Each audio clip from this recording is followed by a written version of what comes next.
Herdeiros são uma particularidade que no Brasil consegue nos enojar fortemente. Podemos até pensar que é culpa nossa ou problema nosso não gostar deles, mas a verdade é que não somos os culpados. São eles. Mas vamos por partes. Sabemos que no Brasil, uma minoria ínfima é de fato herdeiro de alguma coisa substancial. Ou seja, pessoas que vão herdar tanto dinheiro que levariam 5 vidas para gastar. Contudo, para ser herdeiro de fato, o seu antecessor precisa ir de encontro à luz no fim do túnel. O problema aqui aparece de verdade quando o tal herdeiro não serve para absolutamente nada nessa vida, com o seu antecessor, geralmente um pai, ainda vivo. A lista é grande e tem vários nomes. Um grande nome é o da Livinha Aragão, filha do Renato Aragão. Quem é um pouco mais velho sabe que o Didi e os Trapalhões faturaram uma verdadeira fortuna ao quadrado no Brasil no final dos anos 90 e começo dos anos 2000 e estavam em tudo. Eles lotavam cinemas com seus filmes. E nisso nasceu Livinha Aragão, uma jovem herdeira mimada que não sabe muito sobre a vida ou sobre a vida comum aqui no mundo real. A herdeira de Renato Aragão, em sua imensa sabedoria, achou de ser influenciadora na internet, dando conselhos sobre a vida das pessoas, como uma coach mesmo. O problema é que a vida dela é literal e basicamente a vida dos 1%. Se ela desse dicas sobre como viajar por Paris, ou como é Dubai no inverno, o que fazer na Itália em dezembro, até poderia ser. Mas Livinha Aragão decide dar dicas de como eu você, meros mortais CLT, devemos usar o nosso tempo. A frase "todo mundo tem as mesmas 24 horas" é um dos bordões dela. Ou quando ela diz para você aproveitar, segundo ela, as 3 horas que você passa preso no ônibus para estudar uma faculdade. Mal sabe ela como é pegar um ônibus lotado e passar horas em pé, espremido e com um monte de gente conversando asneiras em tom de voz alto, e praticamente latindo. Então já deu para perceber que às vezes o ranço não é maldade nossa, não é inveja, não é recalque não, simplesmente não faz sentido para nós que uma pessoa privilegiada e que nunca passou uma dificuldade real na vida, querer cagar regras para gente comum. Agora vamos ao Fiuk, o filho do cantor Fábio Júnior, o jovem, ou não tão jovem assim de 35 anos, leva uma vida totalmente fora de lógica. Sempre gastando e esbanjando o dinheiro do pai. Sem identidade, sem testosterona, sem força de vontade para nada. Não que ter filhos seja um mérito. É para pais nordestinos, por exemplo, como é o caso de 3 pessoas da nossa equipe, então nesse contexto meio que é assim. Eles acham que se você chegou na casa dos 30 anos sem filhos, não interessa se você tiver uma empresa milionária, 5 Ferraris e viajar para o exterior a cada 3 meses. Se não tem filhos, o homem é um menino. Infelizmente isso é cultural. Mas no caso de Fiuk, nem filhos ele tem, ou qualquer responsabilidade real. Não é como se ele tivesse tentado trabalhar ou seguido uma carreira como a irmã, Cléo Pires. Além de pedir desculpas por ser homem e ter feito uma novela adolescente lá pelos anos 2010, o Fiuk não tem realização nenhuma na vida. Ele sempre cantou as músicas do pai, foi crush adolescente, mas as adolescentes da época gostavam da banda Restart, ou seja, eram de fato umas acéfalas, mas isso é coisa de garota adolescente, gostar de idolatrar inutilidades. Naquela época existia e hoje existe também, como por exemplo o BTS, o que leva uma garota brasileira a idolatrar caras que sentem nojo de pessoas não orientais. E esse foi um dos problemas com o Fiuk, pois as supostas fãs de momento dele acabaram quando a novela acabou, e alguns anos depois ele tentou emplacar em outra novela, por sinal uma das últimas de real sucesso na Globo, A Geração Brasil, mas de tão péssimo ator e sem carisma, o papel dele foi cortado. Depois de anos sem fazer nada relevante, ele aparece em uma edição do Big Brother Brasil, e foi onde ele voltou a ser assunto, pedindo desculpas por ser homem, chorando sem parar, claramente com abstinência de cannabis.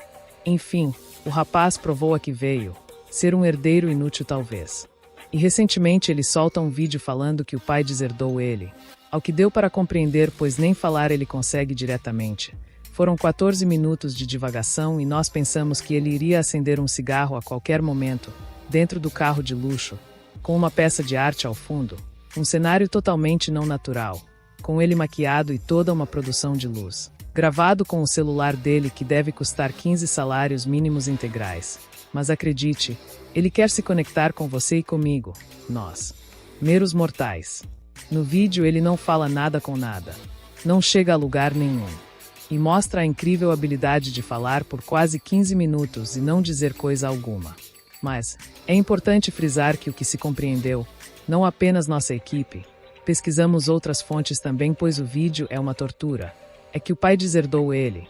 Ele foi bastante comparado com o pai e com a irmã, e que ele não tem dinheiro para bancar a própria vida da qual está acostumado.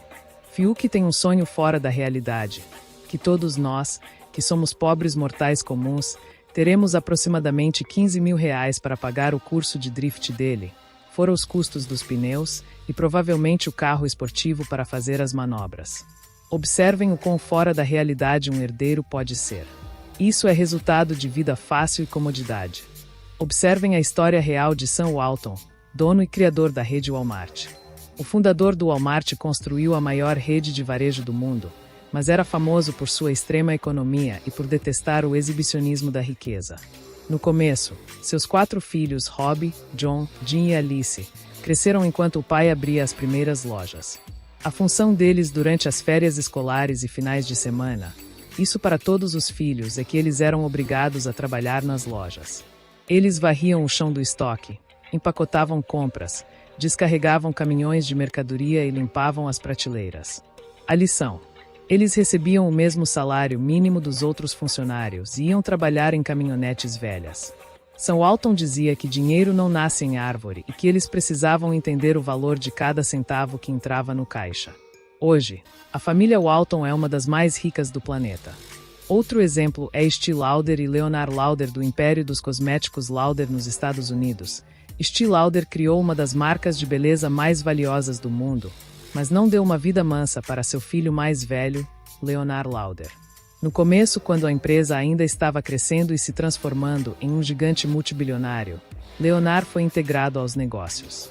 Ele começou trabalhando no laboratório e no estoque, realizando funções puramente operacionais, como carregar caixas pesadas de cremes, limpar balcões e fazer entregas de bicicleta pelas ruas de Nova York. Leonard eventualmente assumiu a presidência da empresa e aplicou a mesma regra aos próprios filhos, garantindo que nenhum herdeiro pulasse etapas. Se você está gostando do vídeo, pedimos que deixe um like. Isso ajudaria muito mesmo nosso canal. Os pais devem querer que os filhos aprendam. E aprender é custoso, mas não custa dinheiro. Sofrer é parte do processo de amadurecer. Dinheiro não compra lições como trabalho duro e perseverança. Livinha e Fiuk provavelmente nunca serão pessoas de fibra e grande caráter moral, que aguentam dificuldades e lidam com problemas, pois eles tiveram pais fortes que passaram dificuldades, mas esses pais lhes deram vidas fáceis com atalhos o tempo inteiro. No fim, Fiuk jamais será grande como o pai, ou terá sucesso como a irmã, pois ele até pode se desculpar por ser homem, mas nunca aprendeu a ser um. Em nossa equipe temos 3 homens e 2 mulheres, e um consenso entre os homens é que não importa quanto dinheiro ganham, seus filhos vão trabalhar como CLT ao menos um ano inteiro de suas vidas, sem privilégios, sem regalias, para entender o valor do dinheiro e do trabalho duro. Assim sendo, as coisas terminam como começam, na determinação e força.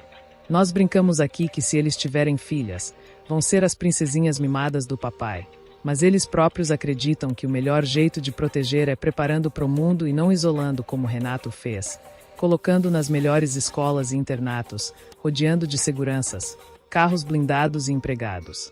Isso cria pessoas fracas, e não é amor de verdade. Quem realmente ama quer ver bem. Por isso, eles mesmo concordam que se tiverem filhas, vão as proteger para o mundo preparando elas. Nós 2, mulheres da equipe, acreditamos que é mais fácil mimar e prender do que soltar no mundo. Porém, considerando todas as nossas dificuldades até hoje, não acho que teremos filhos fracos ou fracassados. Mas e você? Já pensou nisso? Como herdeiros podem ser tão inúteis? Não gostam do que possuem, não valorizam, querem sempre mais e sugar os pais ricos em vida. O que você pensa sobre o assunto? Qual sua opinião?